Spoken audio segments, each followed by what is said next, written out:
19 February 1630 सह्याद्रीच्या कुशीत वसलेल्या शिवनेरी किल्ला येथे एका तेजस्वी बालकाचा जन्म झाला.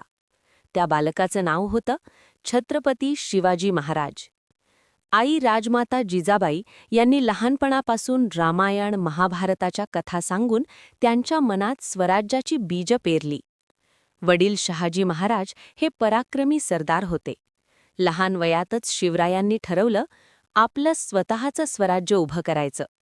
वयाच्या अवघ्या 16व्या वर्षी त्यांनी पहिला किल्ला जिंकला, तोरणा किल्ला. हळूहळू अनेक किल्ले स्वराज्यात सामील झाले. मुघल आणि आदिलशाही सैन्यांसमोर उभं राहताना शिवरायांनी वापरली गनिमी कावा ही अद्भुत रणनीती. 1659 मध्ये बलाढ्य सरदार अफजल खान याचा पराभव करून त्यांनी स्वराज्याची ताकद जगाला दाखवली. 1674 साली रायगड किल्ला येथे त्यांचा भव्य राज्याभिषेक झाला आणि ते झाले हिंदवी स्वराज्याचे पहिले छत्रपती. शिवाजी महाराज केवळ योद्धे नव्हते, तर न्यायप्रिय, स्त्री सन्मान राखणारे आणि लोकहितासाठी काम करणारे आदर्श राजा होते.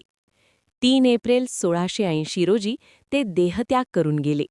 पण त्यांचं स्वराज्याचं स्वप्न आजही प्रत्येक मराठी माणसाच्या हृदयात जिवंत आहे. जय भवानी, जय शिवाजी.